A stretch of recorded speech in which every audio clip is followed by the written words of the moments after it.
Mesdames et messieurs, bonsoir. Bienvenue dans cette belle maison de la Comtesse d'Ardon. Moi, je m'appelle Chantal Colly.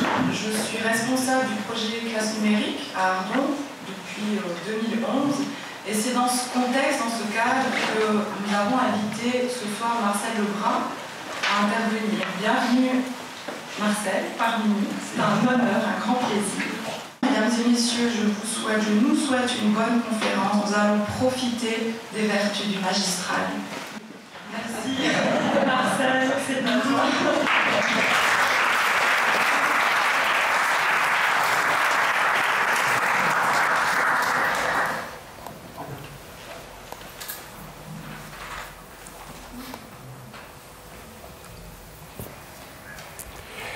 Et voilà, bonjour mesdames et messieurs, merci pour tes mots justes et je suis très honoré finalement aussi d'être ici. Tu as dit beaucoup de choses sur ma carrière, mais bon, comme je suis déjà très vieux, c'est pas étonnant. C'est vrai ce qu'elle a dit, donc moi j'ai travaillé en Suisse, tout d'abord au CERN à Genève. Je suis physicien nucléaire, c'est vrai. J'ai travaillé aussi en Suisse allemande à Villingen, je ne sais pas s'il y en a qui connaissent, un peu au nord de Zurich, où il y a aussi le Paul Scherrer Institut, qui est aussi. Et comment passe-t-on de la physique nucléaire à la pédagogie, puisque c'est vrai que maintenant je suis professeur en sciences de l'éducation, mais je prétends être un électron libre, il y a peut-être un petit jeu de mots là-dedans, tout simplement par un intérêt dès les années 80 pour l'informatique, l'informatique personnelle qui était naissante. Peut-être les plus anciens ont connu les Commodore 64, Thomson et autres trucs. Et déjà à l'époque, on disait « Waouh, ce truc-là, ça va révolutionner l'apprentissage » il y a 35 ans à peu près.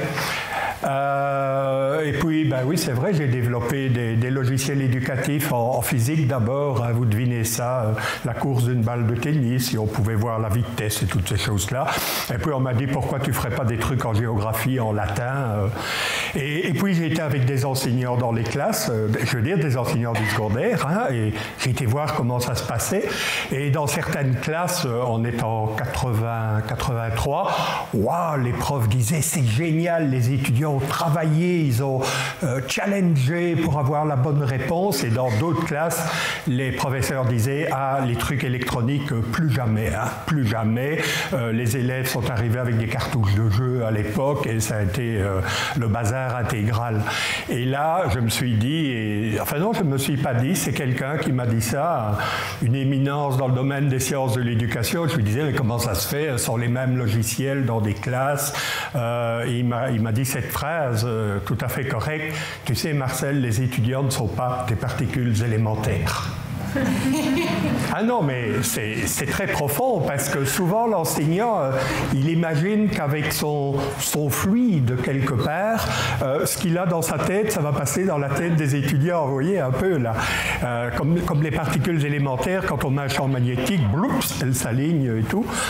Voilà, ça a été un peu la révolution, et je me suis intéressé évidemment à apprendre. Alors je vous dis tout de suite, je ne suis pas un évangéliste du numérique, du digital, des technologies. Moi, j'aime bien rencontrer des gens, d'accord, comme vous ce soir, parler, échanger. Mais bon, avouons-le, la société est devenue numérique et on ne peut pas laisser l'école, enfin certaines écoles, dans un état pareil, quoi.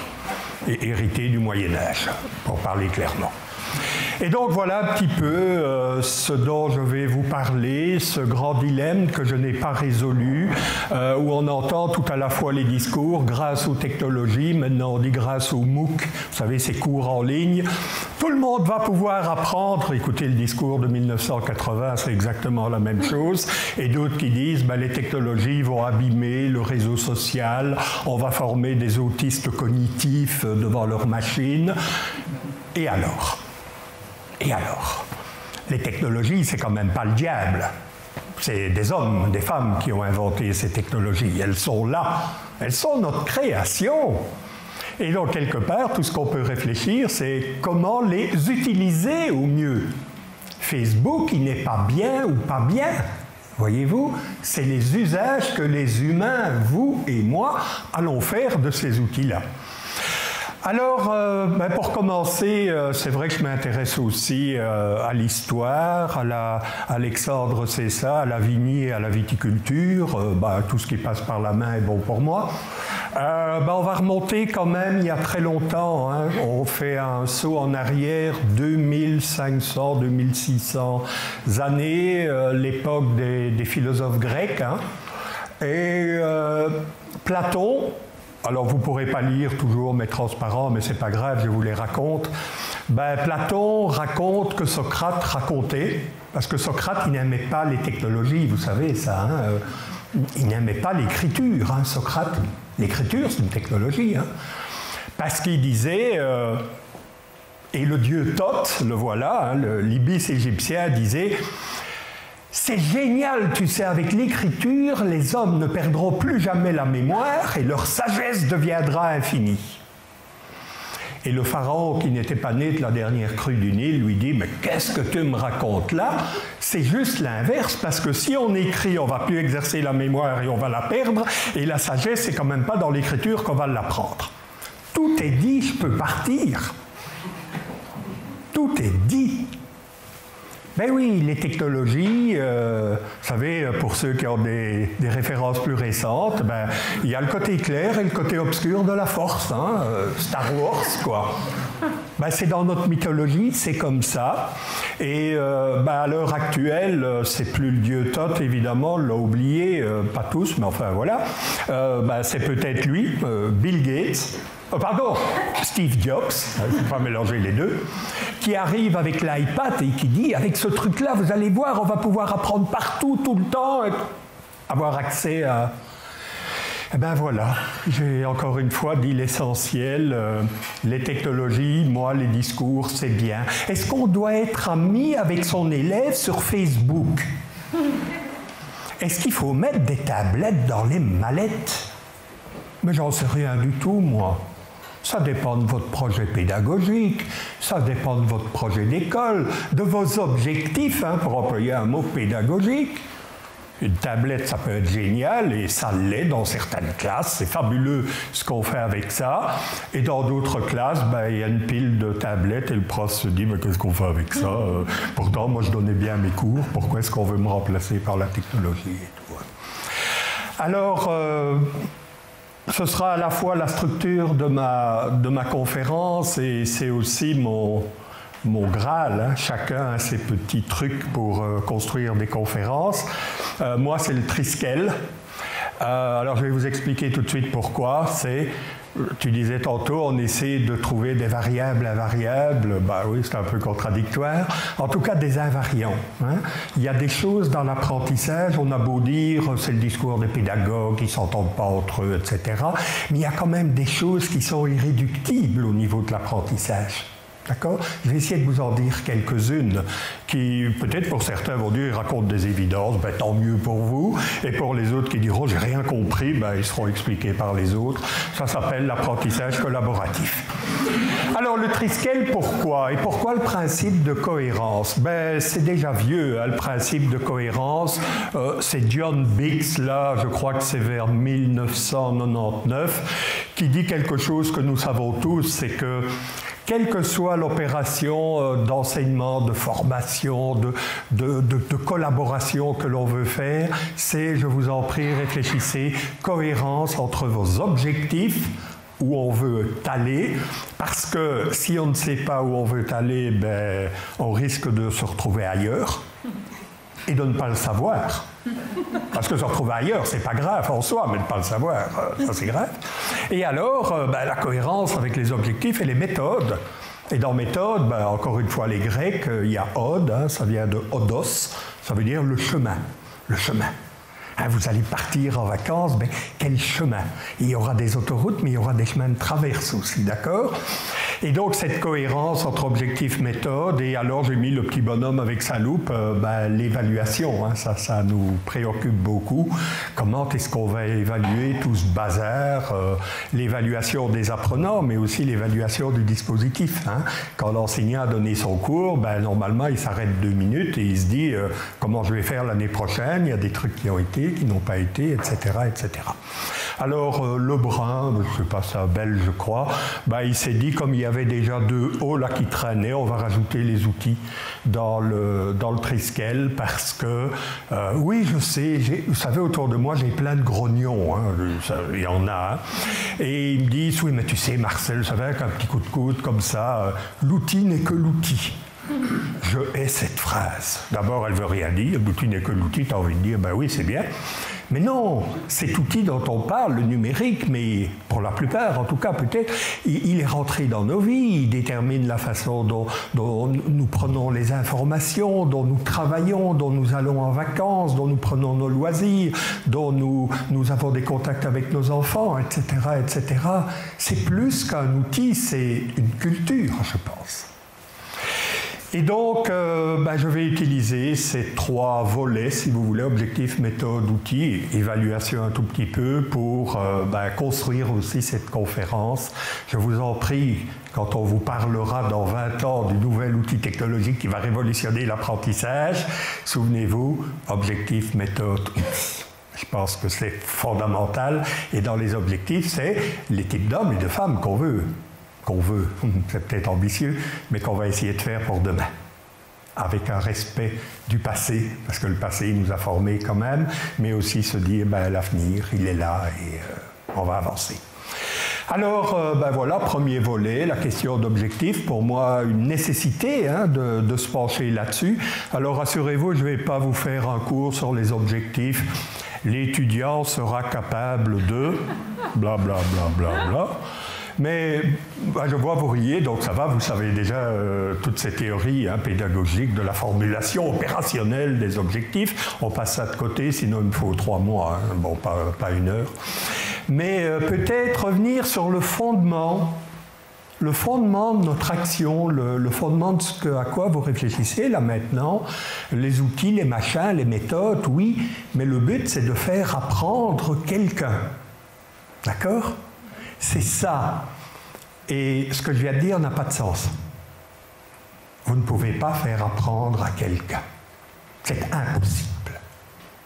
Vous pouvez enseigner, vous pouvez montrer, vous pouvez expliquer, vous pouvez illustrer, vous pouvez danser sur la tête, mais apprendre, c'est l'apprenant qui va le faire. Ne l'oubliez jamais, parce que, peut-être pas en Suisse, mais en Belgique, dans la langue française en tout cas, on utilise enseigner, apprendre un peu à tort et à travers. Hein.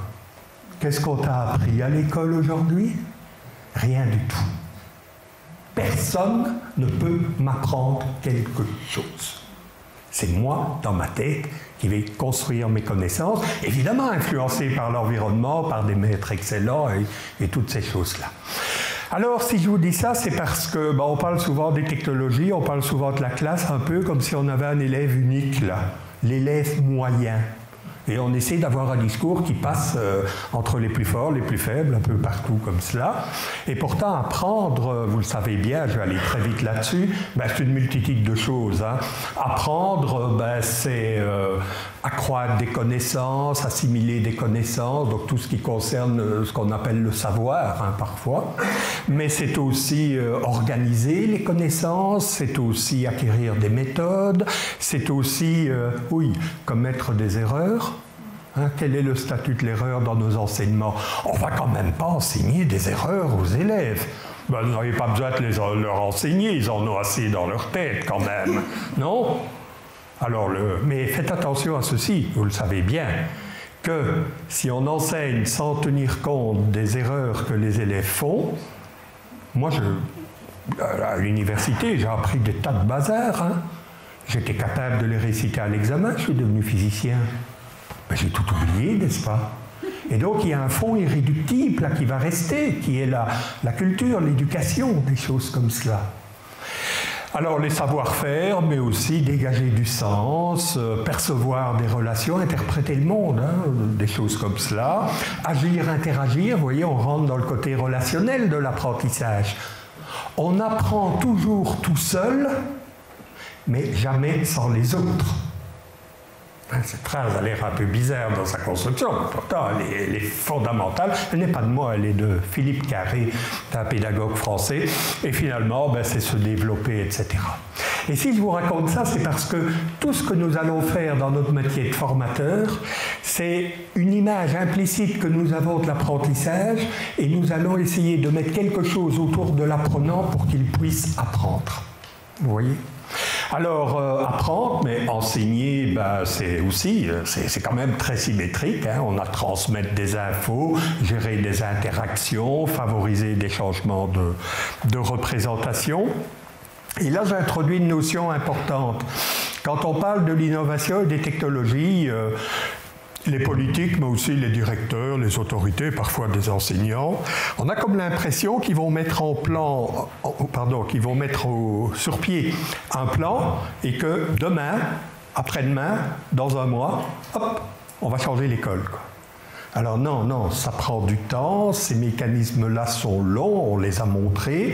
Un nouvel enseignant, mais il s'intéresse d'abord au savoir, au contenu. Hein. Je dois donner un nouveau cours dans 3 mois. Je vais d'abord aller potasser des bouquins, je ne vais pas perdre la face quand même, etc. Et peut-être qu'un an après, pourquoi je dis un an après? Parce que le temps propre des enseignants, c'est 1 an. Hein, quand vous avez fait une expérience dans un cours, c'est au cours suivant que vous allez rectifier, améliorer, etc. Vous allez peut-être vous soucier du dispositif, hein, ce que je mets autour de l'apprenant pour qu'il puisse apprendre. Et c'est peut-être tard chez certains enseignants, sans doute pas ceux qui sont ici, parce qu'ils sont ici, de se dire « Oups, j'ai des apprenants devant moi ». Et ils sont différents. Il y en a qui comprennent, il y en a qui ne comprennent pas, il y en a qui comprennent mieux ainsi ou ainsi. Vous voyez un peu ce mouvement. Et ce mouvement, il prend du temps. Il prend du temps, vous le savez bien, pour les enseignants plus chevronnés, oui, ça prend du temps d'avoir ce regard central, finalement, parce que finalisé sur apprendre, etc. Alors, au niveau des technologies, on a fait des recherches aussi sur comment les enseignants apprenaient, comment ils apprenaient leur métier d'enseignant, je vous ai dit ça prend du temps, et comment ils apprennent les technologies, ça prend du temps aussi. Alors, ça a commencé peut-être, il y a sans doute eu beaucoup de choses avant, mais en 95, avec les recherches ACOT, où ils ont commencé à mettre du matériel dans les classes, et dans des classes choisies sur base de projets, et de regarder comment ça se passait. Et ils ont mis des appareils photonumériques, des ordinateurs, des tablettes, enfin tout ce que vous imaginez. Et ils se sont rendus compte qu'il y avait une évolution temporelle dans les usages. On n'apprend pas tout de suite les technologies. Hein. Ça prend du temps. Et un des modèles, il est là, le SAMR, il dit que, grosso modo, quand on rencontre une nouvelle technologie, d'abord, c'est une phase de substitution. Alors, ça veut dire quoi? Grosso modo, on refait avec les nouveaux outils ce qu'on faisait avant. Alors, réfléchissez. Vous achetez, vous aviez, vous savez, un 24-36, un appareil photo, clac, clac, clac. Vous achetez un appareil photo numérique.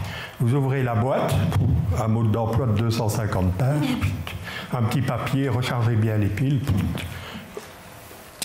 Oh, ça prend des photos.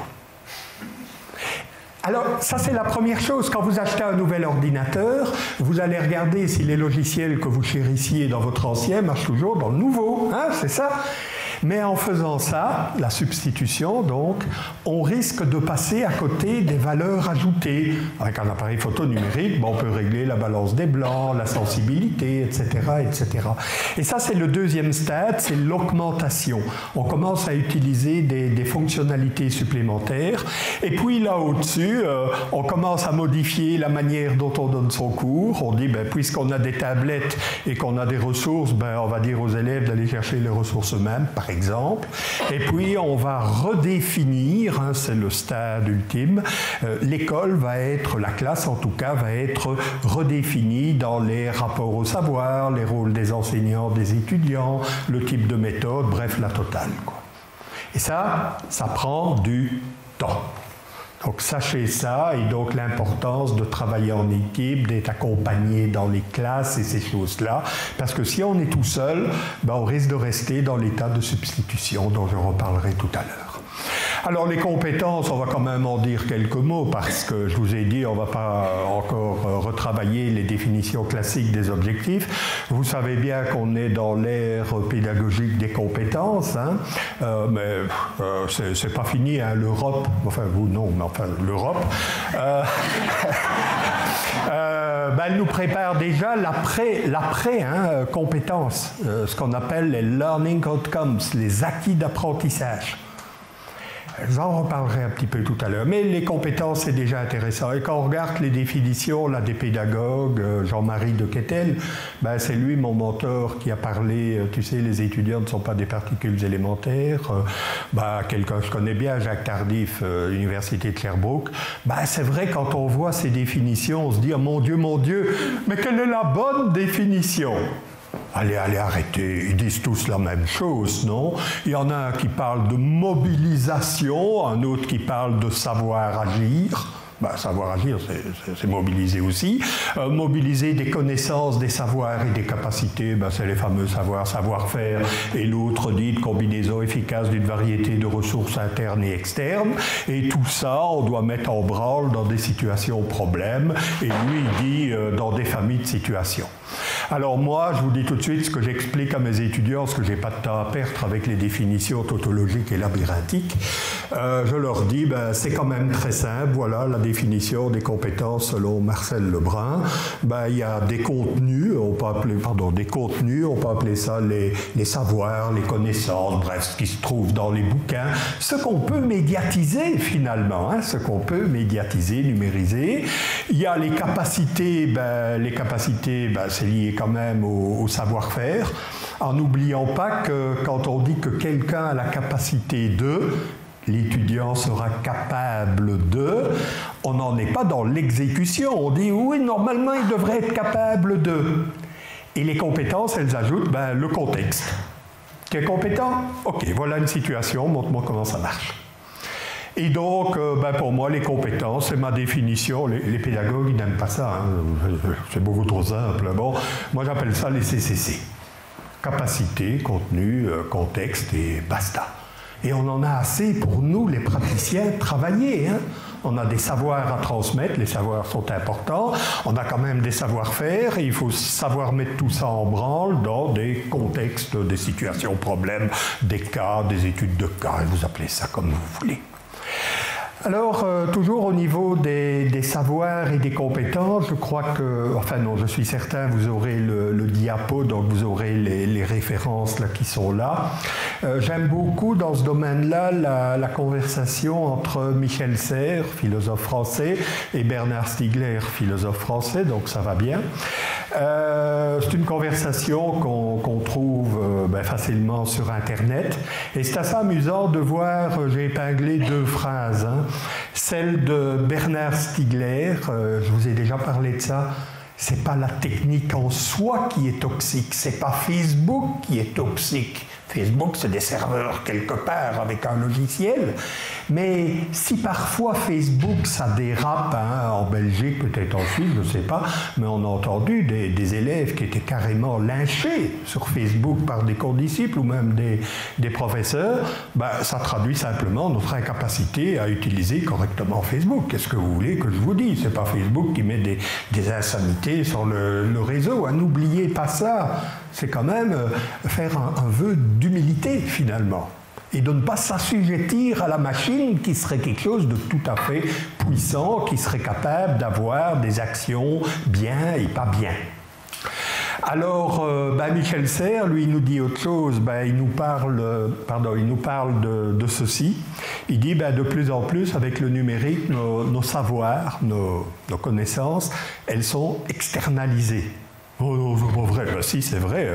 On a là-dedans les carnets d'adresses, des notes parfois, des trucs à ne pas oublier, des pense-bêtes, des outils, etc., etc. Et donc, c'est vrai qu'il y a une partie du cerveau externalisé. Souvenez-vous du bon vieux Socrate qui disait déjà avec l'écriture, hein, on va perdre la mémoire, aïe, aïe, aïe, aïe, aïe. Ben, ça va pour vous la mémoire encore? Oui, ben, voilà, il n'y a pas trop de tracas. Mais Michel Serres, lui, nous dit, mais avec ces savoirs externalisés, vous allez voir qu'est-ce que ça veut dire dans l'école, ben, est-ce que ça ne nous permettrait pas de faire d'autre chose que de réciter des savoirs dans la classe? Et donc, on n'a pas le cerveau vide, mais on a le cerveau libre. Et cette liberté-là, c'est à nous à la prendre quelque part. Quand je dis liberté, attention, je ne suis pas un révolutionnaire. Hein. J'ai bien parlé du temps et de la nécessité de l'évolution. Alors, c'est vrai qu'on en parle de plus en plus de ces compétences. Certains vont même jusqu'à parler des compétences du 21e siècle, des compétences numériques. Vous allez me dire, elles sont là depuis toujours. Oui, oui, oui, oui, mais elles sont peut-être encore plus utiles maintenant qu'avant. Ben oui, l'esprit critique. Ben oui, vous avez bien développé votre esprit critique, j'en suis sûr, mais quand on voit la masse d'informations qui nous arrive, peut-être que l'esprit critique est encore plus quelque chose d'important. Combien de fois on se fait gruger par des informations qui sont sur Internet? Et de même, d'autres types de compétences comme la créativité, l'autonomie, être capable de gérer son temps, toutes des choses que dans l'enseignement actuel, en général, hein, je ne vise pas ici des classes où on fait des choses superbes, on laisse ça un peu dans l'implicite.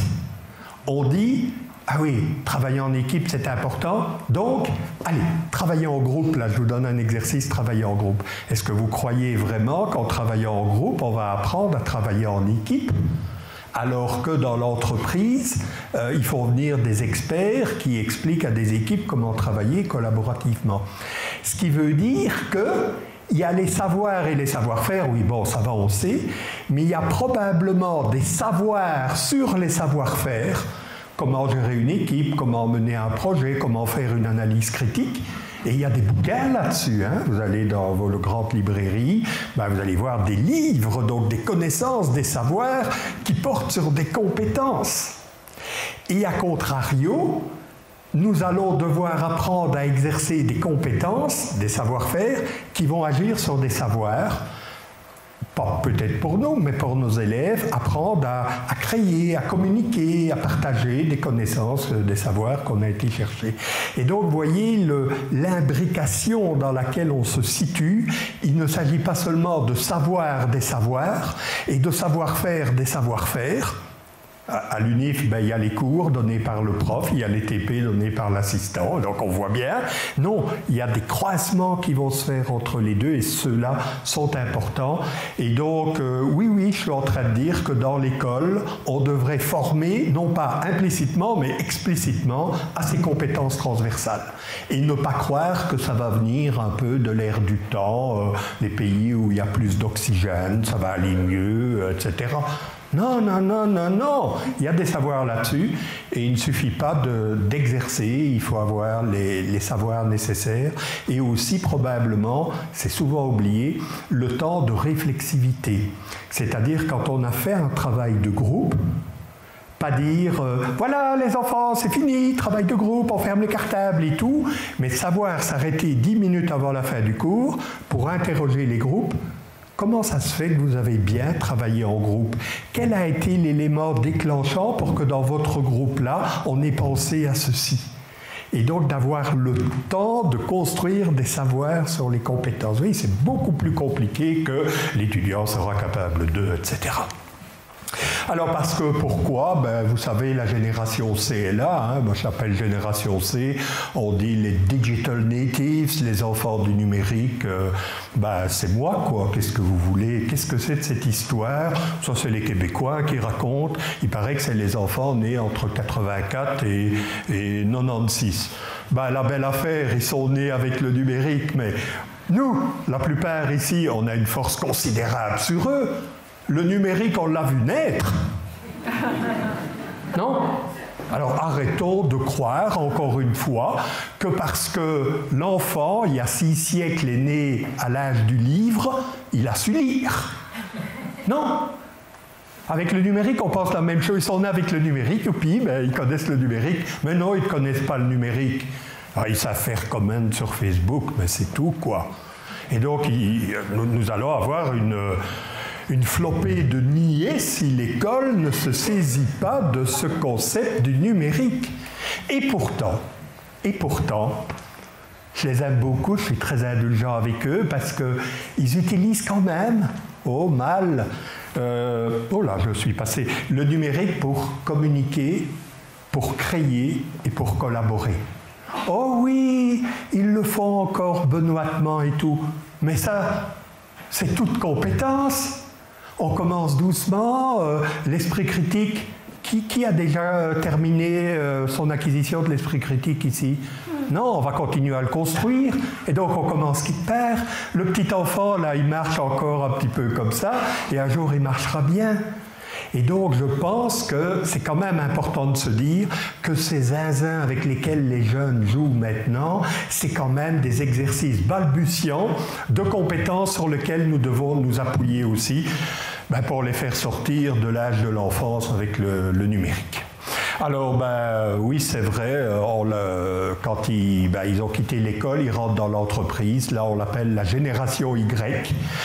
Il paraît que, attention ici, c'est pas un article de pédagogue, ça vient d'une revue sur les entreprises et des choses comme ça, et les entrepreneurs disent, les jeunes maintenant, ils sont confiants, positifs, ils veulent avoir des projets, ils sont dans le move, quoi. Ouais. Ils aiment bien travailler en équipe, mais ils veulent choisir avec qui ils travaillent. Et les projets, il ne faut quand même pas que ça dure trop longtemps. Et bien voilà, on a déjà ici les signes de compétences dont l'école ne s'est pas emparée pour les développer. Parce qu'on pense que ça vient comme ça et qu'il suffit de donner des savoirs pour que les compétences arrivent ou d'appliquer des méthodes pour qu'elles arrivent. Alors ici, je prends une citation, parce qu'on la cite souvent, de M. Schleicher, qui est à l'OCDE, et qui dit, et je ne crois pas que ce soit des 20 mots, nous allons devoir former des jeunes, vu l'accélération des savoirs, à des savoirs qui n'existent pas encore, qu'ils vont exercer dans des métiers qui n'existent pas encore pour résoudre des problèmes qui ne sont pas encore advenus. Alors vous allez me dire, oui, mais ça a été de tout temps comme ça. Oui, bon, d'accord. Mais peut-être que le temps propre de ce développement et de cette innovation, il y a un siècle, c'était peut-être 50 ans, et maintenant c'est 1 an. Et c'est ça le point qui est fondamental. Mon beau-papa, il a 87 ans, il était ingénieur, lui il me dit toujours, j'ai appris ingénieur électricien, j'ai appris à faire des lignes électriques et tout, et pendant 40 ans de carrière, j'ai fait ça. Il y avait de temps en temps les isolateurs qui changeaient, mais grosso modo, c'était la même chose. Et maintenant, je ne sais pas vous, mais mes enfants à moi, ils ont dans les 30 ans, ils ont changé entre 2 fois et 3 fois de métier. Ça va ? Et donc, je ne sais pas ce qu'il faut faire, donc c'est pour ça que je vous en parle, parce qu'il faudra peut-être changer certaines structures, on va avoir des idées là-dessus. Alors après les objectifs, les méthodes, je vous ai déjà dit, enseigner, c'est mettre l'apprenant dans des conditions où il va apprendre quelque chose. Si on n'a pas cette image, même implicite, de qu'est-ce que c'est apprendre, vous ne pouvez pas enseigner. C'est comme si vous disiez à un ami, tu sais, le moteur de ma voiture, il ne marche pas bien. Attends, je vais regarder. Il ouvre le capot et vous lui dites, et tu t'y connais en mécanique? Non, mais non. Si vous voulez régler un moteur, il faut savoir comment un moteur fonctionne. Et donc, si vous voulez enseigner, il faut savoir comment l'apprentissage fonctionne. Alors ça, j'ai eu beaucoup de mal, on en a déjà parlé. Et progressivement, je me suis dit que, au cœur, il y avait l'apprentissage, qu'autour de l'apprentissage, il y avait l'enseignement, en bleu, et que entre les deux, moi, je ne pouvais pas travailler avec toutes les théories des pédagogues dans tous les sens. j'ai fait, il y a maintenant presque, en 2015, ça fera 20 ans, un modèle, une bouée de secours pour moi, en me disant, mais qu'est-ce qui est vraiment important là-dessus ? Alors, quand vous regardez les bouquins des pédagogues, il y en a 1278 choses importantes. J'ai essayé de rassembler tout ça en regardant, vous voyez, tous ces pédagogues, là, on en reconnaît certains. Ça, vous connaissez bien, Ibn Khaldoun, hein, vous connaissez Ibn Khaldoun quand même, enfin j'espère. Non, vous ne connaissez pas Ibn Khaldoun, c'est un scientifique tunisien du XIVe siècle qui avait déjà parlé de l'apprentissage collaboratif, de l'apprentissage par problème, de la contextualisation pour donner du sens aux activités. Je sais ça parce qu'un jour j'ai été faire un cours dans le Maghreb et j'ai parlé de Piaget, de Vygotsky et tout. Piaget, Vygotsky, c'est grosso modo le XXe siècle. Et ils m'ont dit, oui, mais on en avait déjà chez nous qui disaient ça. Et ça permet aussi d'avoir une approche, j'essaie de la faire dans cette conférence, un petit peu interculturelle aussi.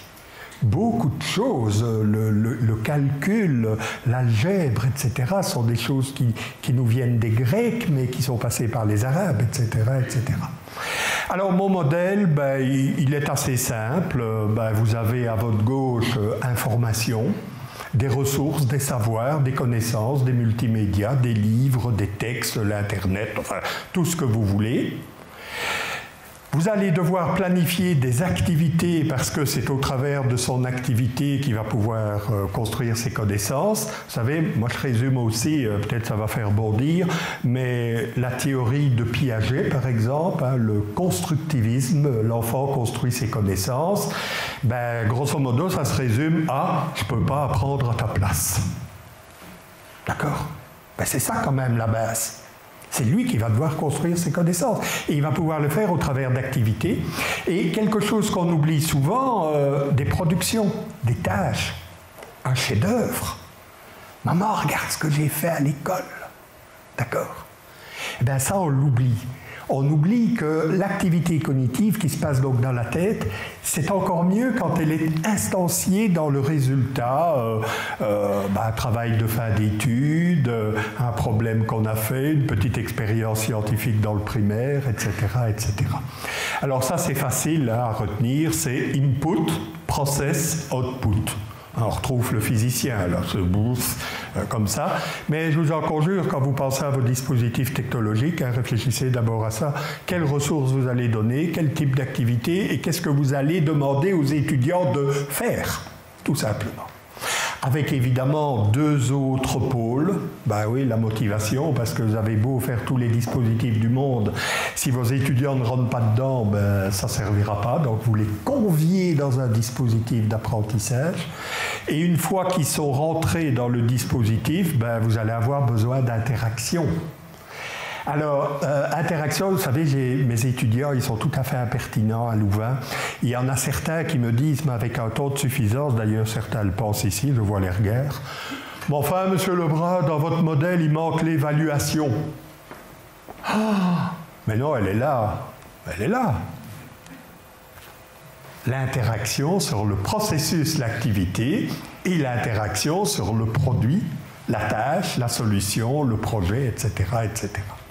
Et donc, vous voyez, ce modèle, il est à prendre avec beaucoup de pincettes. Le mot information ne veut pas dire tout à fait information. Production, j'ai parlé du chef-d'œuvre. Voilà ce que j'ai fait.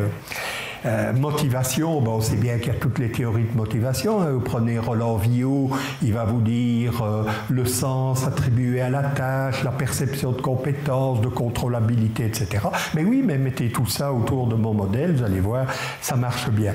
Et moi, je prétends que ce modèle-là, que l'on me parle de dispositifs technopédagogiques ou de dispositifs assez classiques en classe, c'est une grille de lecture de cela. Et il marche particulièrement bien, mais je ne peux pas rentrer dans les détails, dans les dispositifs soutenus par les technologies, parce qu'évidemment l'information est là. Une tablette, on me dit souvent, et je crois que tu l'as dit un peu, Chantal, c'est un peu comme une ressource, c'est une bibliothèque.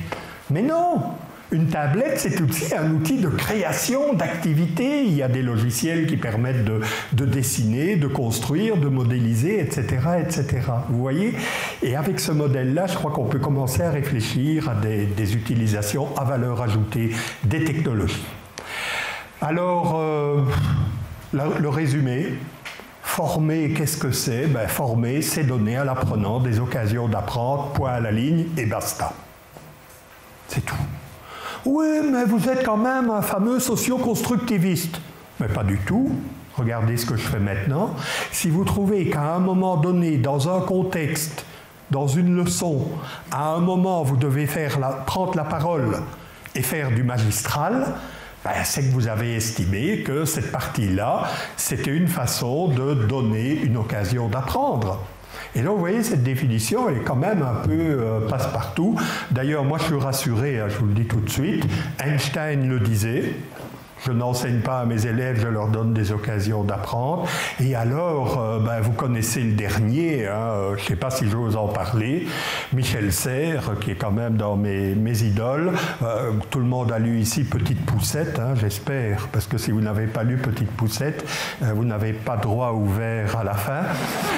Petite Poucette, ben, c'est un petit livre de 60 pages dans lequel Michel Serres parle probablement de sa petite fille, peut-être de son arrière-petite-fille, qui est tellement habile avec ses pouces, Petite Poucette.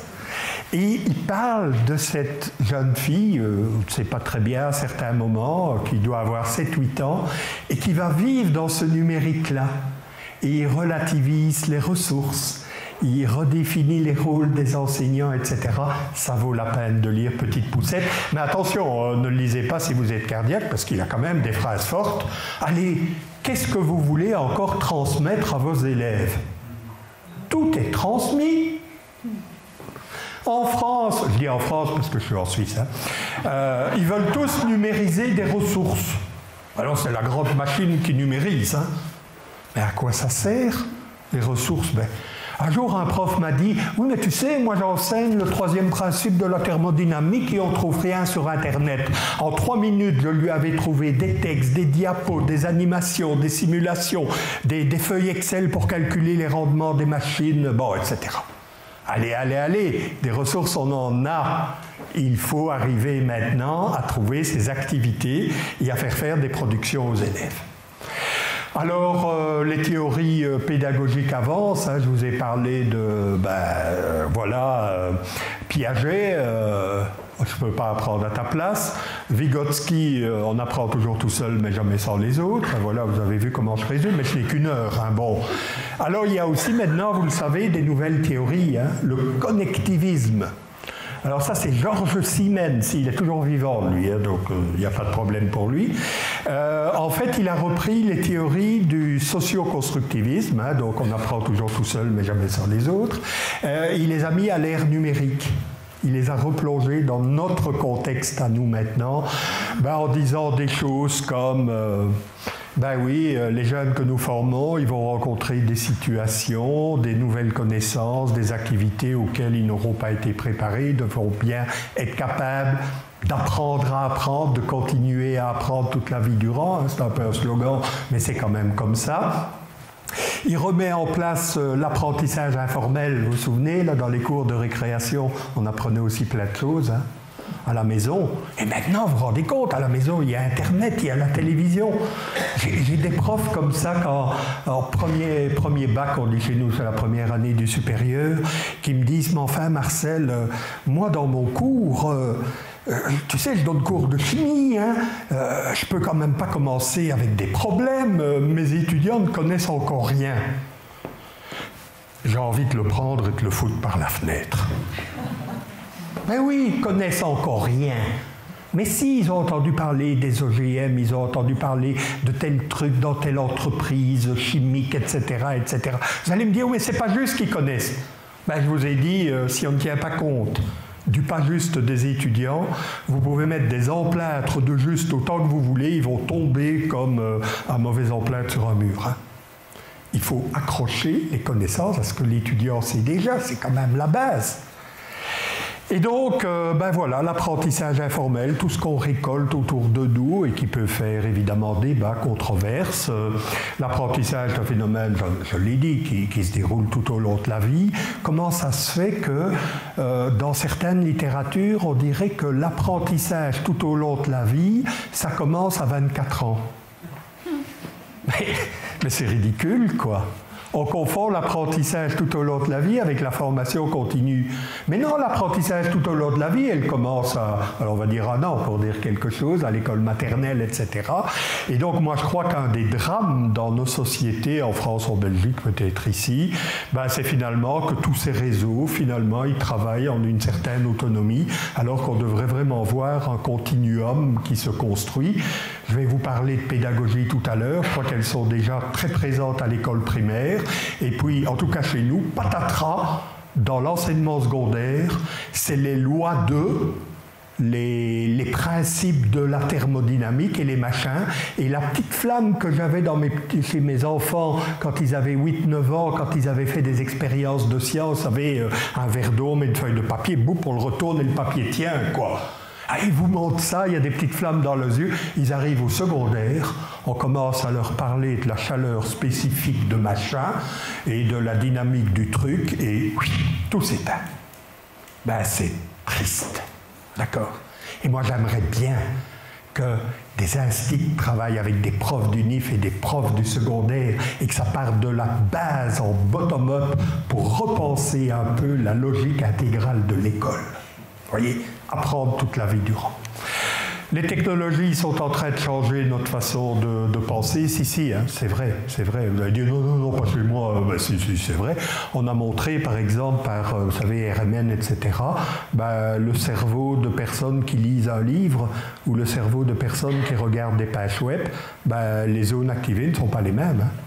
C'est le même cerveau, bien sûr. Allez croire que le cerveau va changer. Non, mais les fonctions que nous activons sont différentes. Pourquoi? Mais quand vous arrivez sur une page web, vous lisez très vite et puis vous dites « Ouais, mais c'est pas exactement ça, où est-ce que je vais cliquer pour ?» Et donc vous n'êtes plus dans les connaissances linéaires, mais vous êtes dans des connaissances conditionnelles. What if? Qu'est-ce qui va se passer si je clique là ou là et si je vais voir là, etc., etc. L'institution, l'individu sont des organismes apprenants, ça il faudrait aussi qu'on travaille là-dessus. Pas mal de processus sont mieux résolus par les machines actuellement, ben oui c'est comme ça. C'est d'ailleurs pour ça que l'homme très tôt a inventé des outils. Hein. Oui, c'est pour prolonger son action sur l'environnement. Hein, donc, ça me paraît assez clair qu'il y a des actions que nous faisons mieux avec des outils que sans outils. Hein, c'est comme ça, pour ça qu'on les invente. Et alors, ça c'est intéressant, on en a parlé dans les compétences, hein, les savoirs et savoir-faire dont on nous parlait dans nos cours de pédagogie, ben, ils sont en train d'être supplantés par les savoirs où et quand. C'est-à-dire où je vais trouver les savoirs, quand est-ce que je dois utiliser les savoirs et tout. C'est assez nouveau en pédagogie, hein, de dire ça. On vous a parlé des savoirs, des savoir-faire, des savoir-être, etc. Mais ici, on dit savoir où et quand. Vous voyez un peu cette évolution dans les choses. Alors, l'e-learning, ben, je vous l'ai dit, hein, souvent quand on parle de l'e-learning, qui est une façon de dire rapidement l'apprentissage en ligne, l'apprentissage au travers d'Internet, etc., ben, on pense souvent, trop souvent, à des bibliothèques numériques, à des serveurs de documents. Et c'est important, hein, attention, le savoir, c'est fondamental. Si on n'a pas ça, alors on ne sait pas exercer des compétences dans l'air. Hein, donc ça, on est bien au clair. Mais malgré tout, je pense qu'on doit aussi réfléchir à ces outils qui sont aussi des médiateurs d'interaction. C'est-à-dire de collaboration, de travail en équipe, d'interaction avec son environnement, d'interaction avec les connaissances. L'interaction, elle ne se limite pas à l'interaction entre les humains. Ça peut être l'interaction avec des savoirs. Quand vous lisez un livre d'un auteur, vous êtes en interaction quelque part avec cet auteur. Et donc je pense que quand vous réfléchissez aux classes numériques, je pense qu'il faut toujours penser en même temps les bibliothèques de ressources, oui c'est très important, mais aussi ce que tu as dit Chantal, les LMS, les plateformes, hein, comme on dit parfois en français, qui sont aussi des outils pour favoriser les interactions, la conservation des traces fondamentales hein, dans l'apprentissage, conserver les traces des processus que l'on a mis en place, etc. Alors, des ressources, on en a tenté plus, je ne vais pas vous embêter avec ça. J'ai mis 2 exemples, il y en a 3 217 000. Les TED Conferences, hein, c'est des petits clips vidéo, 10 minutes, 10-12 minutes, où un expert vient vous parler d'un sujet en 10 minutes. Et je vous dis, surtout pour moi, faire un exercice pareil, c'est tuant. Arriver à dire ce qu'on a à dire en 10 minutes, c'est un travail monstrueux, mais c'est un site intéressant. Et vous connaissez la Khan Academy, hein, donc Salman Khan, là, c'est américain. Il avait une cousine dans un autre État des États-Unis à 1000 km qui lui dit « moi j'ai des problèmes avec l'algèbre, l'équation du second degré ». Et il a commencé à faire des petites démonstrations sur sa tablette où il écrivait, et ça faisait comme un petit film vidéo, on le voyait écrire, il enregistrait sa voix, et il a envoyé ça à sa cousine, et elle lui a dit « mais c'est génial avec tes vidéos, j'ai compris ça, mais directement ». Et il s'est dit « oups, là, on tient à quelque chose, il y a moyen de faire passer des savoirs, des savoir-faire ». Et donc ça a donné la Khan Academy, hein, qui est traduite en français maintenant, parce qu'évidemment c'est en anglais, ben oui c'est comme ça. Ils sont toujours 10 ans en avance sur nous, je peux d'ailleurs vous expliquer pourquoi. Et qui est devenue donc Bibliothèque sans frontières. Alors, très rapidement, vous savez que l'horizon pédagogique a encore subi un tsunami pas croyable. En France, c'était le 2 octobre 2013. La ministre Fioraso annonce que les universités françaises vont devoir passer au MOOC. Les Massive Open Online Courses. Massif parce que vous avez 150 000 inscrits au cours. Waouh! C'est open, c'est gratuit. On ne dit pas, attention, hein, c'est un cours de 2e master, il faut avoir fait son 1er master avant. Hein.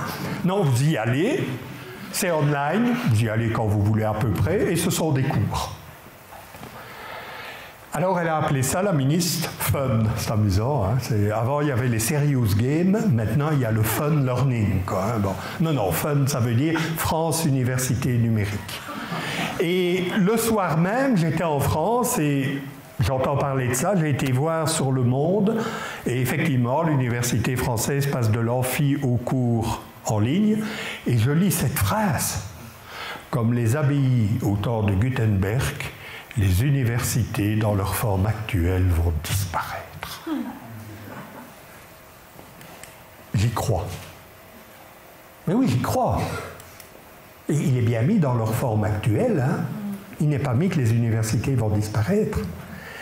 Mais continuer à demander à des étudiants à aller s'asseoir dans un amphi pour voir un prof tout petit comme ça qui gesticule, qui écrit au tableau, on ne sait rien lire, alors qu'ils ont la même chose donnée par les plus grands profs américains et bientôt français, bientôt belges et suisses d'ailleurs, l'université, dans sa forme actuelle, va changer.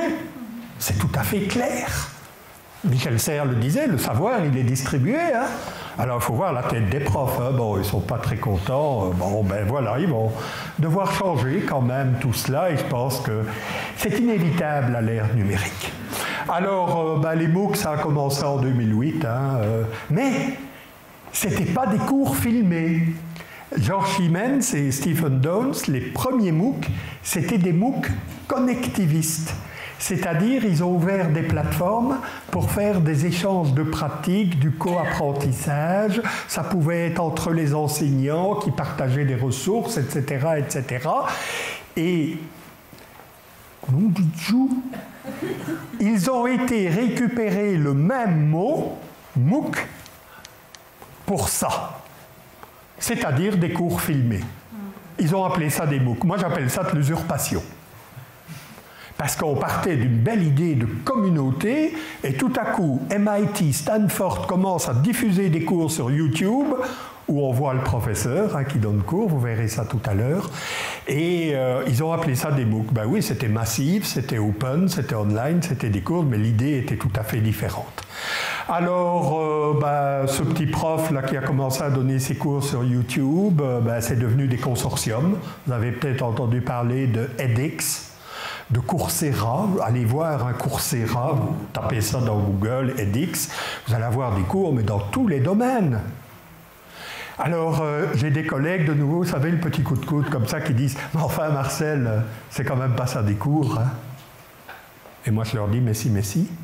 Moi, pendant 4 ans d'études, j'ai eu des professeurs dans des amphis qui donnaient cours, et ça, je le vois sur Internet. Et après, on avait des exercices, eh bien, sur ces plateformes, on a des exercices autocorrigés. Mes étudiants, ils disent, le gros avantage avec les MOOC, c'est qu'il y a, vous le voyez là, un bouton pause. Que ça reste sur Internet. Donc avant l'examen, on peut aller revoir des passages, qu'on peut revenir en arrière. Les étudiants qui ne connaissent pas la langue, ils peuvent réécouter, etc. Ben, c'est tout aussi bien. Je ne parle pas de tout ce qu'un enseignant peut faire. Je parle de la partie transmissive de l'enseignement. Mais oui, les technologies font aussi bien. Alors vous allez me dire, oui, mais l'enseignement, c'est plus que ça. Oui, oui, oui. J'ai bien parlé de la partie transmissive. Et c'est quand même l'expérience apprenante de beaucoup d'étudiants d'aller écouter des cours qui sont donnés dans des amphis, etc., etc. Vous savez que j'ai des présidents d'universités en France en particulier qui viennent me consulter en demandant s'il est bon de remettre en état certains amphis. Et c'est pas de la blague. Est-ce qu'il ne ferait pas mieux de faire des espaces où on pourrait travailler collaborativement et des choses comme ça, vous voyez? Ça va jusque-là, hein? C'est pas moi qui invente, allez lire un petit peu, vous allez voir. C'est un vrai tsunami depuis 2-3 ans. Alors même mon université est passée sur edX, donc nous avons aussi des cours en ligne, même nos profs, ils ne se rendent pas compte. Hein. Ils sont tout fiers de mettre leurs cours sur Internet, ils ne se rendent pas compte que ça sape le core business des universités actuelles, qui est de distribuer des enseignements. Et de l'autre côté, nos étudiants, ils s'équipent de toutes sortes d'outils, Facebook, Twitter, etc., etc. Ils commencent à avoir des outils qui leur permettent de s'approprier, de conserver. Ils se mettent même ensemble, ça donne des MOOC connectivistes, hein, dont j'ai parlé tout à l'heure. Et donc, vous vous rendez compte, et on n'est qu'à 2-3 ans de l'invention des MOOC. Si le savoir fout le camp par les fenêtres qui sont là et que les interactions sont gérées par les technologies là-bas, qu'est-ce qu'on fait du campus? Et je pense que ce que je vous dis là, c'est pas pessimiste. Hein? Non, non, c'est d'un optimisme à tout crin. Les technologies pourraient, c'est un potentiel, redonner du sens à la présence. Si nous sommes assez malins pour construire des dispositifs intelligents, intéressants en présence. Elles vont nous obliger à cela. Et donc, je ne vais pas vous embêter avec ça, on va passer peut-être de ce prof-là, vous savez, Montaigne, hein, l'étudiant n'est pas un vase à remplir, mais un feu à attiser, hein, vous connaissez ça, à des professeurs qui sont mal à l'aise pour gérer des travaux de groupe, hein, parce qu'ils n'ont pas vraiment été formés à ça. Bah, peut-être dans le primaire, peut-être un petit peu dans le secondaire, mais à l'université, gérer des groupes d'apprenants. Et donc vous vous rendez compte que le métier est en train de changer, d'évoluer. Alors les hybridations, j'en ai beaucoup parlé. Hein. Il y a des savoirs, il y a des compétences, il y a des savoirs distribués, mais on devra quand même avoir des savoirs internalisés. Je raconte toujours, là, vous imaginez, là tout à l'heure, je sors d'ici, on a bu des verres, hein, et hop, là, j'ai un problème cardiaque, je m'effondre. Il y a quelqu'un dans la salle qui dit « Bougez-vous, bougez-vous, je suis médecin ». Et puis il me dit « Oh là là, vous avez une connexion Internet ici ?» Non, ça veut quand même dire qu'il restera des savoirs à internaliser. Qu'une bonne partie des savoirs, elle est quand même externalisée. Et donc, vous voyez, je ne suis pas en train de vous dire qu'on va tout foutre en l'air, qu'il n'y aura plus de savoir et tout. Je suis en train de vous dire, je vous l'ai dit, ça prend du temps. On n'est pas dans la révolution, on est dans l'évolution. Et l'évolution, Darwin nous dirait, c'est l'hybridation. Il n'y a jamais une technologie qui a complètement remplacé une autre. Les premières voitures automobiles ressemblaient à des calèches. On a dit le cinéma, il va foutre en l'air le théâtre, il y a toujours du théâtre. Le théâtre a retrouvé des techniques du cinéma, le cinéma a repris des techniques du théâtre. C'est ça que je veux dire. Et l'hybridation, je pense que c'est ça. Alors, les modes d'hybridation, c'est essayer de passer de ceci. Alors, ça, c'est l'université au Moyen-Âge. Hein. Alors, je vous explique quand même pourquoi les Américains sont 10 ans en avance sur nous. Ça va? La Réforme. Les catholiques disaient, il n'est pas question que le vulgus lise les livres saints, il faut qu'il y ait un prêtre qui fasse la lecture et qui donne l'interprétation des textes. Luther s'empare du livre qui naissait à cette époque-là, il dit, avec ce machin-là, vous allez accéder tous à la connaissance. Et bien, 6 siècles après, à Harvard, MIT, etc., on dirait que les prestigieuses universités, ben, les étudiants arrivent, le professeur dit, il y a 2 bouquins, pour dans 2 semaines, vous lisez les 3 premiers chapitres de tel bouquin, on en discute au prochain cours. Ben oui, à 18 ans, ils savent lire, hein. Pourquoi est-ce qu'il faut aller dans une grand-messe suivre des cours ex cathedra? Et je redis uniquement cela. Parce que si vous ne faites plus du tout de cours ex cathedra, moi j'en sais quelque chose, les étudiants vous en demandent d'en faire. Parce qu'ils ont besoin de votre avis, de votre opinion, de votre interprétation. Donc encore une fois, une question vraiment d'équilibre. Alors oui, ben, vous avez vu la photo du Moyen-Âge. Alors 6 siècles après, ça donne à peu près ça, d'accord? C'est environ la même chose, sauf qu'ils ont des portables sur les genoux. Et ben, je vous l'ai dit, les MOOC, ben, les voici. Vous avez un prof qui vous donne cours, et vous aurez des exercices, et vous aurez des travaux, etc. Et donc moi je pense qu'il faut vraiment réfléchir à l'hybridation entre à la fois la présence et la distance. Qu'est-ce qu'on va faire dans la classe et qu'est-ce qu'on pourrait faire en dehors? Qu'est-ce qu'on va faire en présence du professeur et qu'est-ce qu'on pourrait faire en absence du professeur? Et en même temps réfléchir à côté de présence-distance sur enseigner et apprendre. Hein, c'est comme ça que j'ai commencé. Alors, ça donne quoi? Ben, ça donne un tableau qui ressemble à ça. Vous avez la présence, la distance en 2 colonnes. Vous avez enseigné au sens très traditionnel, hein, ex cathedra, comme je vous l'ai expliqué, et vous avez apprendre. Alors, le système traditionnel, ben, vous le placerez bien vous-même, il est environ là. L'enseignement se fait en présence. D'ailleurs, regardez, aujourd'hui, il y avait conférence à 18h dans telle salle, à tel moment. Si vous arriviez à 17h, je n'étais pas encore là, et à 23h, je ne serai plus là, quoi. Si vous allez dans une autre salle, ben, ça n'ira pas non plus. L'espace-temps est figé. Par contre, l'apprentissage, ben oui, souvent, il se passait à distance. L'étudiant arrivait dans sa chambre d'étudiant, en famille, disait « comment je vais apprendre tout ça par cœur ?» dit « tu ne peux pas me prêter tes notes parce que moi je ne m'y retrouve pas ». Et donc il y avait quand même, à part des étudiants qui se mettaient ensemble pour apprendre, une certaine vue individuelle, délocalisée. Eh bien, l'idée de l'hybridation, c'est peut-être ça, mais vous avez vu que j'ai laissé en gris ceci, ça veut dire que ça ne disparaît pas tout à fait, ben, qu'une partie de l'enseignement transmissif pourrait se faire avec des livres, des textes, des vidéos, des multimédias, des exercices en ligne, des plateformes, enfin tout ce que vous voulez.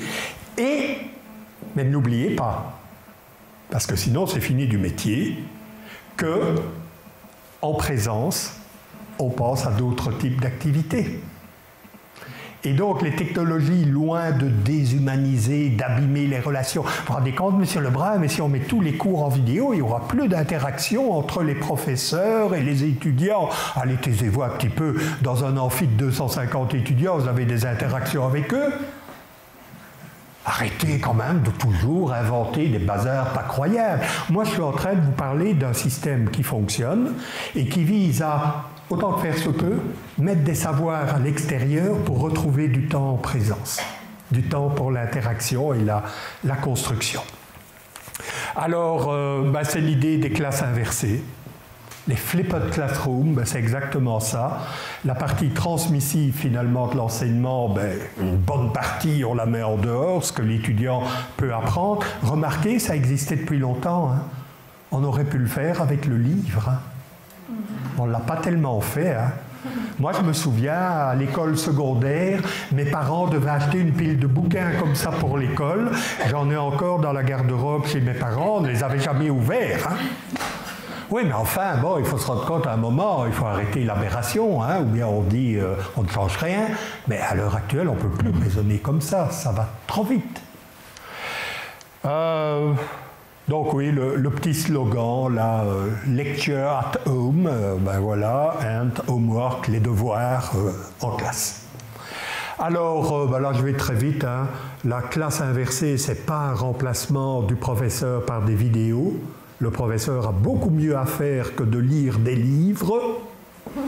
Ce n'est pas des étudiants qui font tout et n'importe quoi à tout moment. Un dispositif de classe inversée, ça se gère, ça se construit avec des échéances, avec des tâches, etc.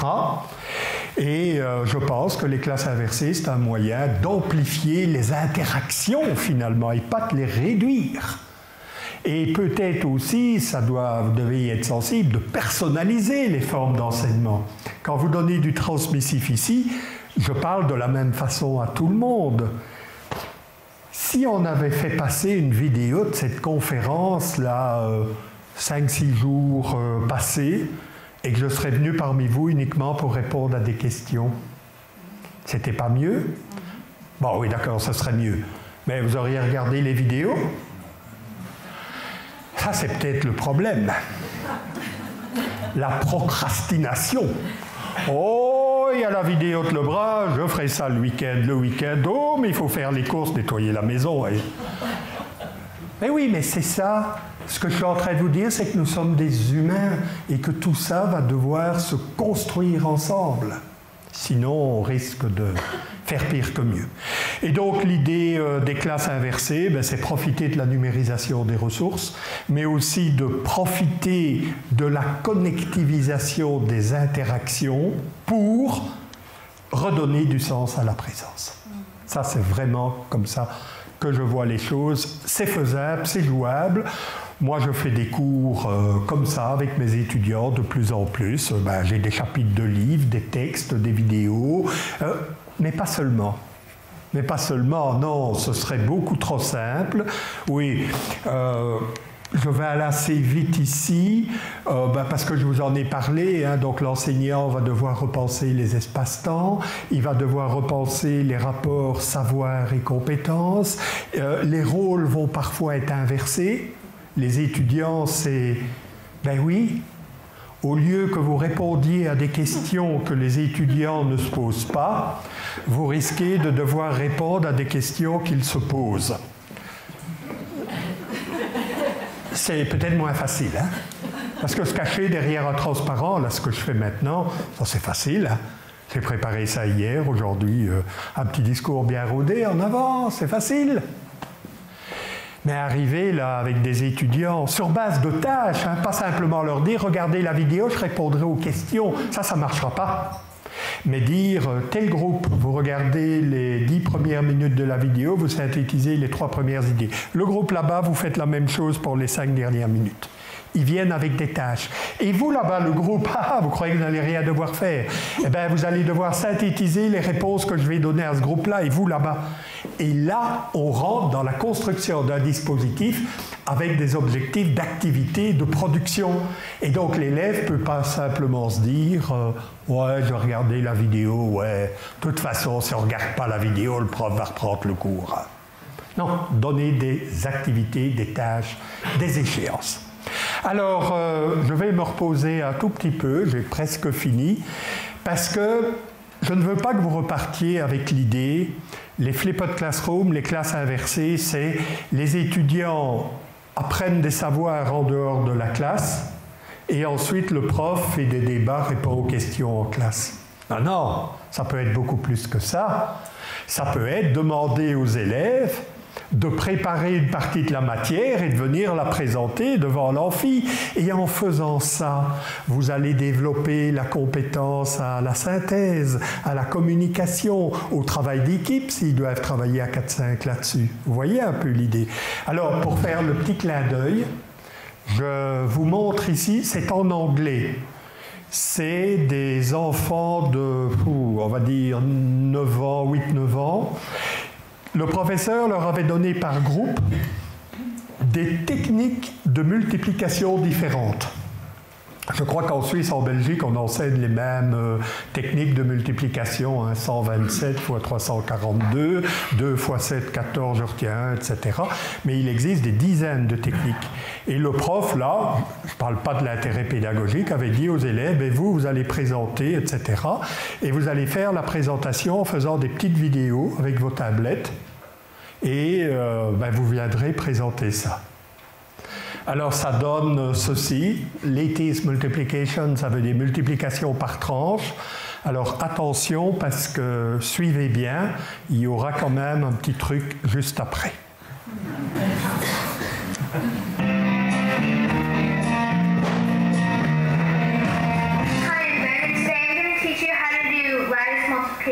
So as you can see, we have two numbers, 42 and 56, that we're going to make a box.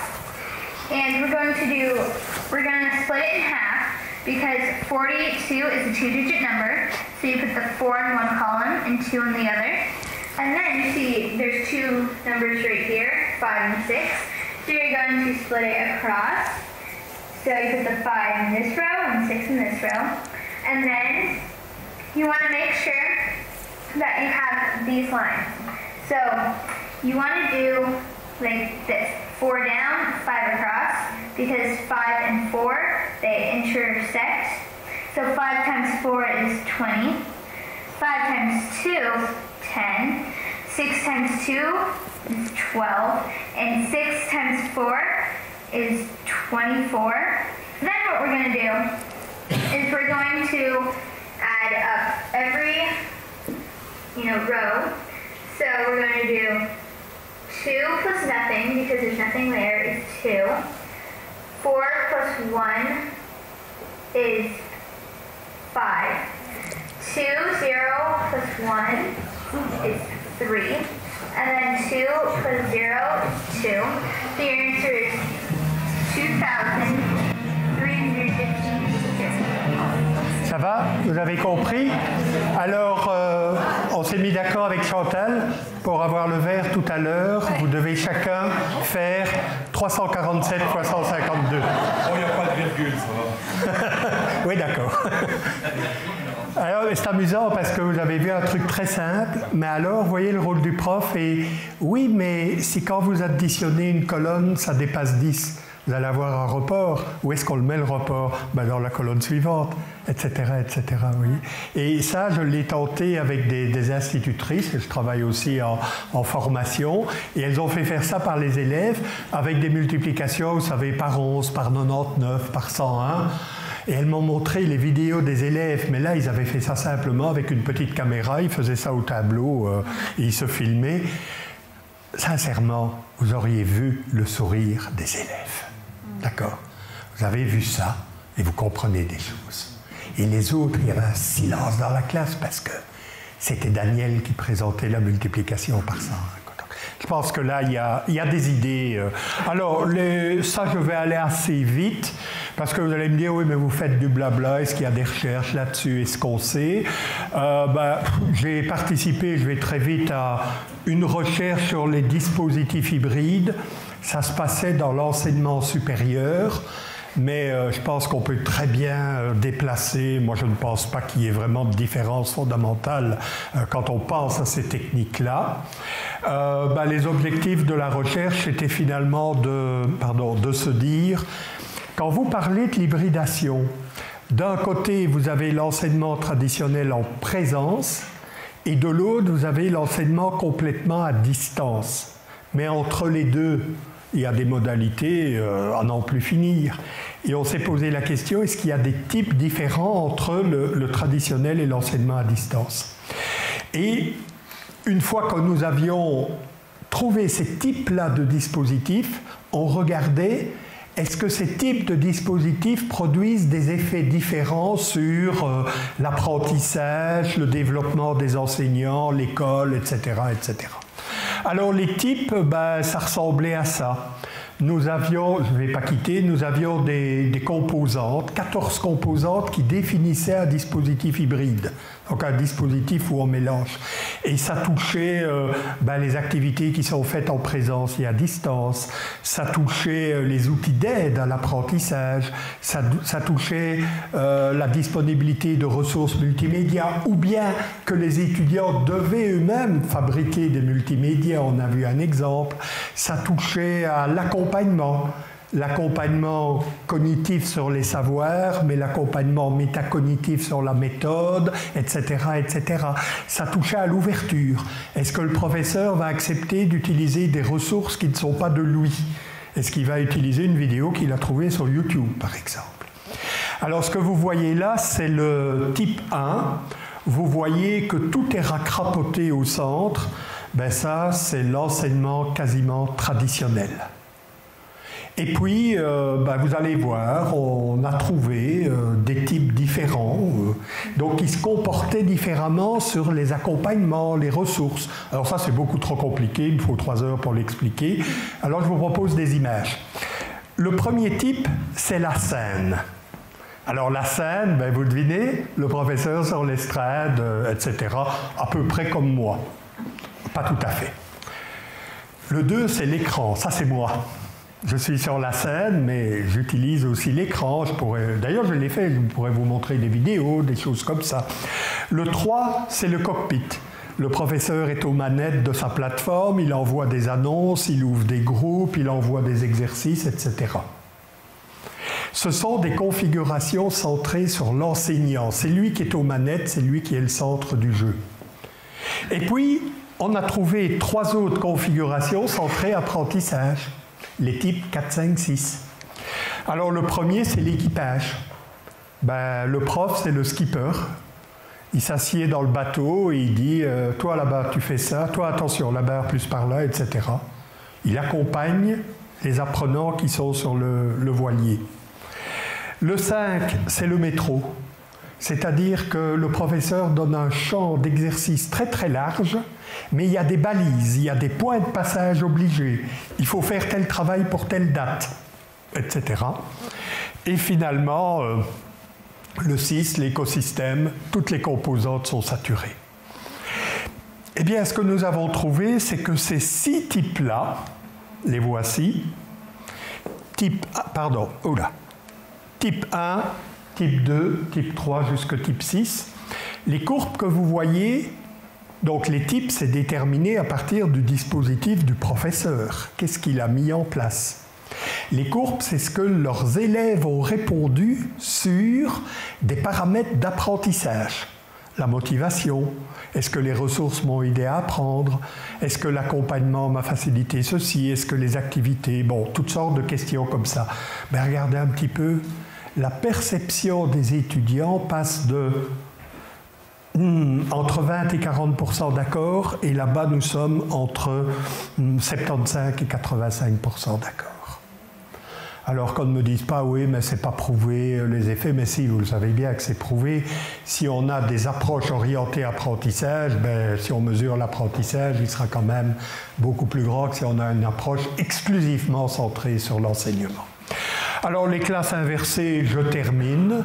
Il commence à y avoir des recherches. Alors oui, important, sachez bien que le concept de classe inversée n'a pas été inventé dans le supérieur. Ça va? Parce qu'on me dit souvent, oui, mais à l'UNIF, non, à l'UNIF, c'est plus figé que nulle part ailleurs. Non, les classes inversées, les flipped classrooms, ça a été inventé par des profs de chimie dans le secondaire, qui en avaient marre que les étudiants soient comme ça sur leur banc, soupirent et tout, et eux ils étaient là, l'oxydoréduction, mon Dieu que c'est beau et tout, et il y avait ces élèves là, alors ils en ont eu marre. Ils ont décidé de faire des petites capsules vidéo où ils expliquaient les principes de base, l'équilibration des réactions et toutes ces choses-là, et des petites vidéos avec des manipulations de chimie. Et ils ont dit aux élèves, la semaine prochaine, on change un petit peu, j'ai mis mes vidéos sur YouTube. D'un coup, les élèves, le prof a mis ses vidéos sur YouTube. Vous regardez ça pour la semaine prochaine, on en discute. Et ils se sont rendus compte que les élèves arrivaient en classe, au lieu de se taper dessus et tout, vous devinez, en parlant des vidéos.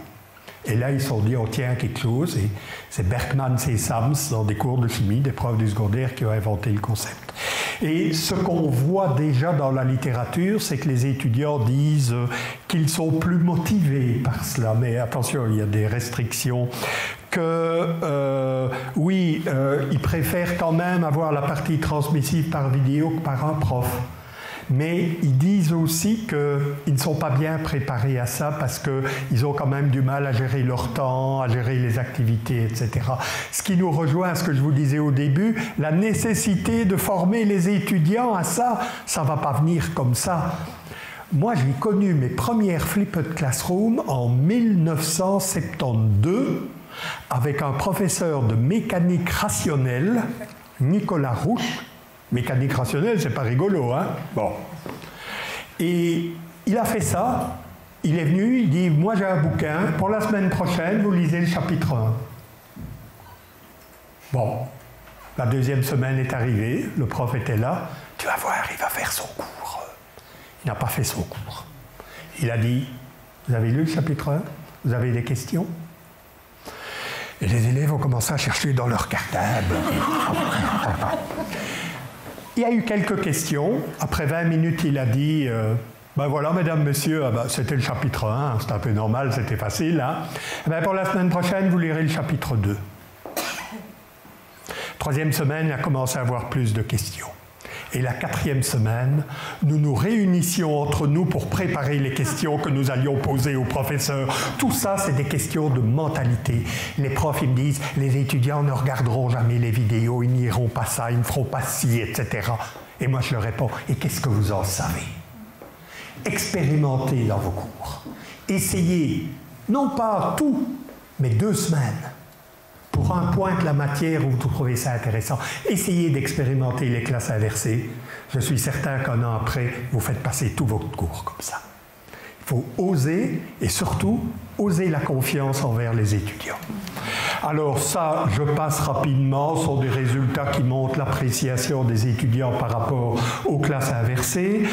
J'aurais voulu vous montrer un cours dans lequel je fais des classes inversées avec des Flipped Classroom, des préparations par les étudiants.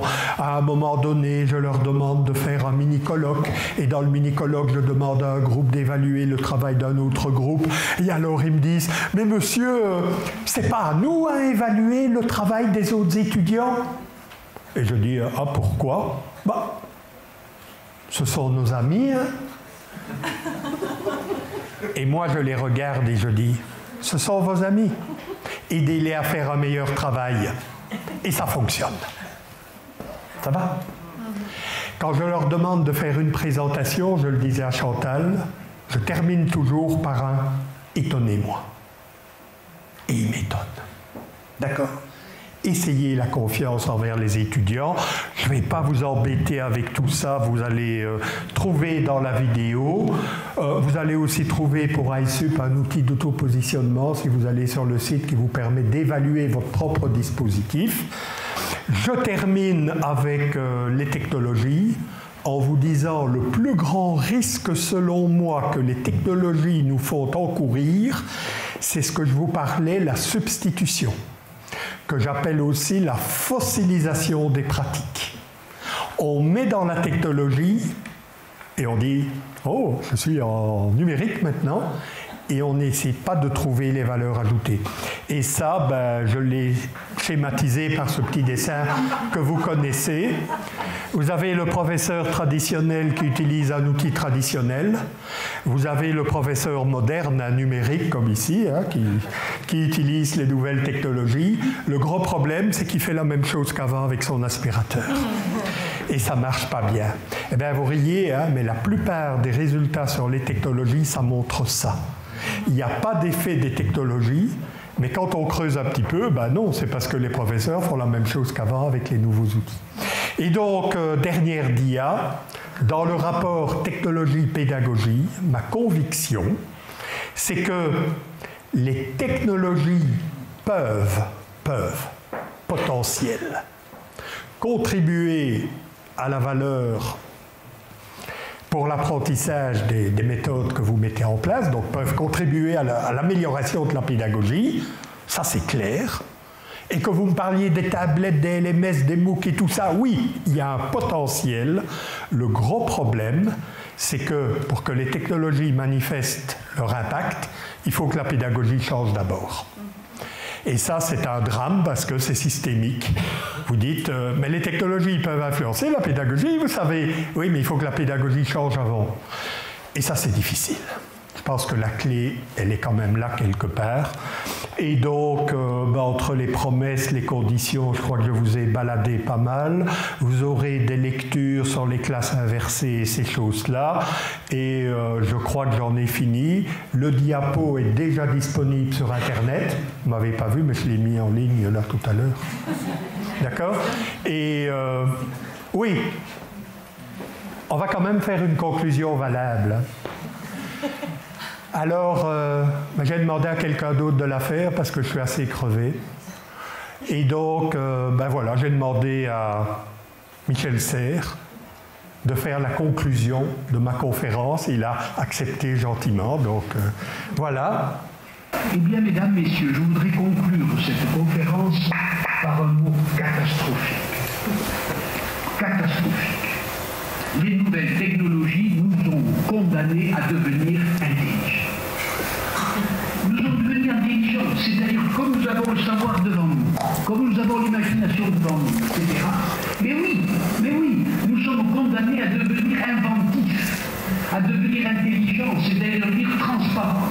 C'est-à-dire nous sommes à distance du savoir, à distance d'imagination, à distance de cognition générale, et il ne nous reste exactement que l'inventivité. C'est à la fois une nouvelle catastrophique pour les grognons, mais c'est une nouvelle enthousiasmante pour les nouvelles générations, c'est-à-dire que décidément aujourd'hui, le travail intellectuel est obligé d'être un travail intelligent et non pas un travail répétitif comme il a été jusqu'à maintenant. Merci beaucoup.